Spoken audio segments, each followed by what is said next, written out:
Hello everyone, my name is Diepeveen. Today I will be speaking about, as you can see on the screen there, group identity and destructive and helpful behavior. Today we'll just be focusing on what group identity is, and then because of group identity, what kind of behaviors come, whether that behavior be destructive or evil, as we might say in the class, or helpful or good, as we might say in this class. Um, Anyways, let's go ahead and jump right into it. Um, First of all, when I was thinking about how to proceed with this, I just went ahead and Googled a definition for self-identity because I thought that would be important for this topic.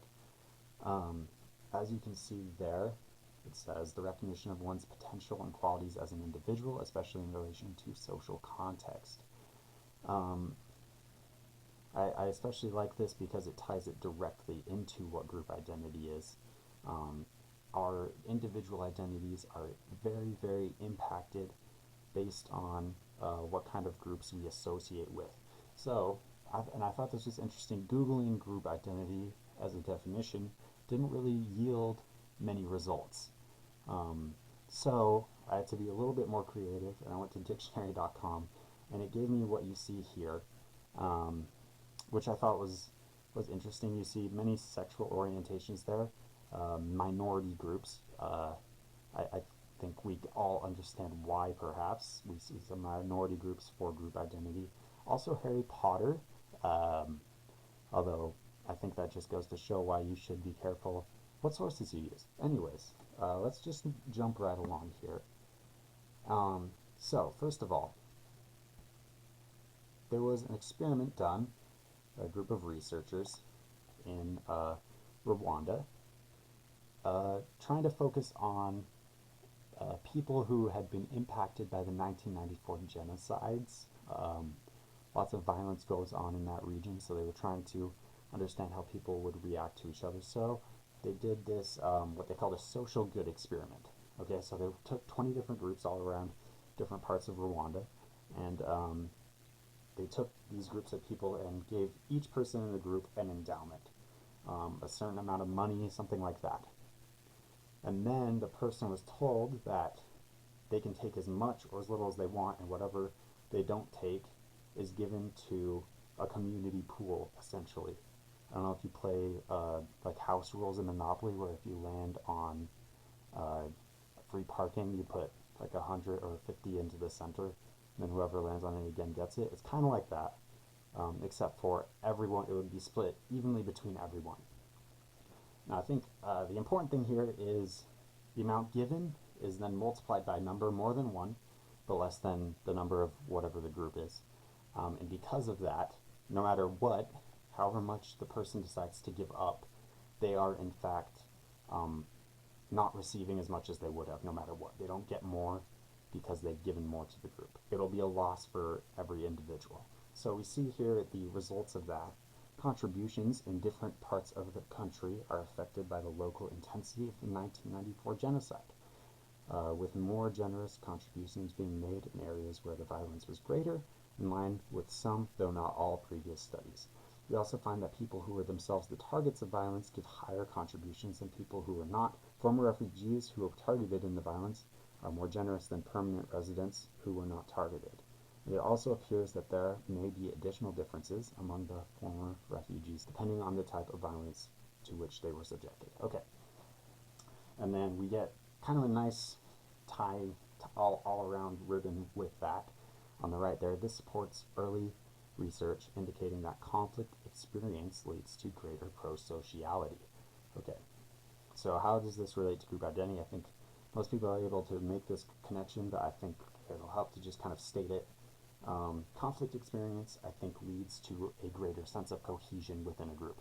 Whether you are a refugee with another group of refugees, or whether you are a soldier, you feel a sense of cohesion with those you are working with.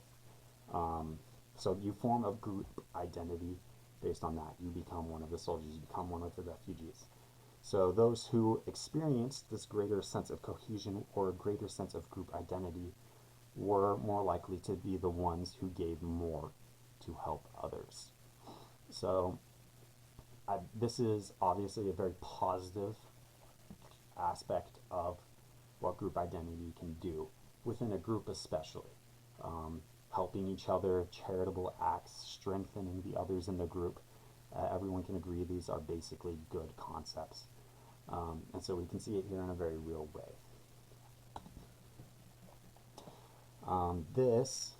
These pictures were taken, I spent 2 years on a religious mission in South Africa, mostly along the southern tip of it, the western and eastern capes for anyone who knows about that. Those two photos were taken in a town called Knysna, which is very much an interesting little town for reasons that pertain especially to this. And I think South Africa in general really is a good example of group identity um, for multiple reasons. So first of all, we see in South Africa, they call themselves the Rainbow Nation. This is in large part because of Nelson Mandela and all he attributed to that nation. Very many great things, certainly. And so they do their best to be very inclusive of all kinds of people, race, ethnicity, sexual orientation notwithstanding, all these things. And it wasn't that long ago that apartheid ended and Nelson Mandela became president. So all these things are still kind of in a work in progress phase. Thus, we have the townships versus the actual towns. Knysna is a beautiful little tourist attraction, but up above it, we have kind of these shack areas where most of the people live, I think.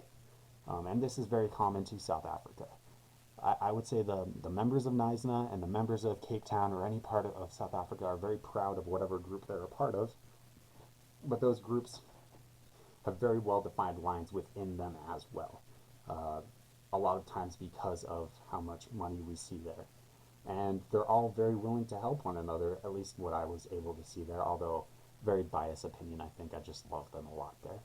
So I'm using them right now as a good, helpful behavior. There was also some negative behaviors which I saw there, which I'll bring up later on as we continue discussing. But first of all, let's talk about some destructive behaviors with group identity. So this is a very interesting concept. Spanish flu pandemic began in 1918. A third of the world's population was affected by this. Lots and lots and lots of deaths. It was a very big problem.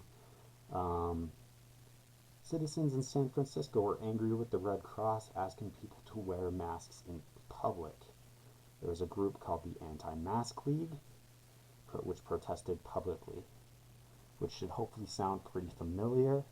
And so with this concept, we get the concept of groupthink, which I think most of us know what that is, but it's basically making decisions as a group, or discouraging that discourages individual responsibility.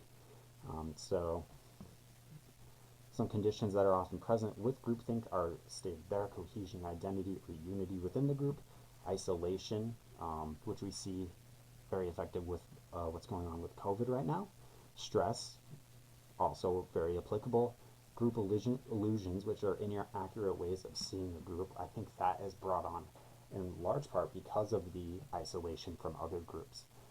So where I wanted to kind of take this was to look at this through echo chambers and filter bubbles. So this came from a speech I heard last year at an ethics week at UVU, I believe. So he defined filter bubbles as basically you never hear the other side. And echo chambers, he changed his definition of it, which is different from most people's, is that it's a system where everyone on the inside doesn't trust the outside, essentially. And what it came down to was conspiracies and cults. I think another good reference point for this would be the Nazis with Hitler, a very bold leader that convinces a group that a separate group or an outside group is bad, that they're out to get the leader himself or the members of the group. And so everyone is against you, and that forms, once again, going back to the Rwandan idea of conflict breeding greater cohesion, because greater cohesion can lead to these echo chambers where you don't trust anyone outside of your own group. I think it's pretty easy to see why this is bad.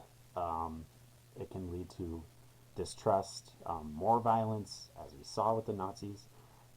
Going back to my time in South Africa, uh, those different groups that I saw. So we had like, let's take Knysna again and the whole town. And like I said, it was very interesting to look at Knysna from far away because down by the ocean, it's a very rich touristy town, quite small but very touristy. And then you go up this mountain, and there's like a blank spot on the mountain, and then there is just this township on the top. Lots of shacks, smaller government housing, um, and of course, because of apartheid and how short a time it's been, most of the white people live down in the town or, yeah, near the ocean, while most of the black or mixed race people live within the township. And that creates two separate groups, at least there. Um, and you see that throughout all of South Africa.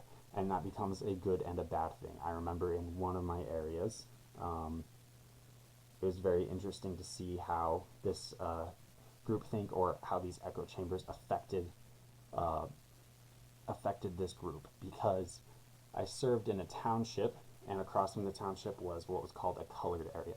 Colored just means mixed race to them. I apologize, I don't mean to offend anyone. That's just what uh, people were called. If they were mixed race, they were called colored people. Um, and so in the township, there's mainly Xhosa people or black people, and they all told us to avoid the colored area because it was very, very dangerous. They lots of guns and gangs there. So we did for a while until we decided to just go give it a try, see what it was like in that area. And as we went back there, all of the people in the colored area were here. We were in Guguletu, or the Xhosa area, and they would tell us we should not go there because it's very, very dangerous. And so we see this kind of echo chamber from each side where they don't trust the other side. It's very dangerous for perhaps them there, or maybe not even not, because me and my companion, two white boys, were pretty much fine. So here's the question for you all. Um, I'd just like to end this by saying thank you all for listening. Essentially, just think about echo chambers on this. I liked the concept on them. There's a wonderful YouTube video with the guy who spoke about echo chambers that's in the references there that I highly recommend you listen to. And thank you all for listening and have a wonderful day.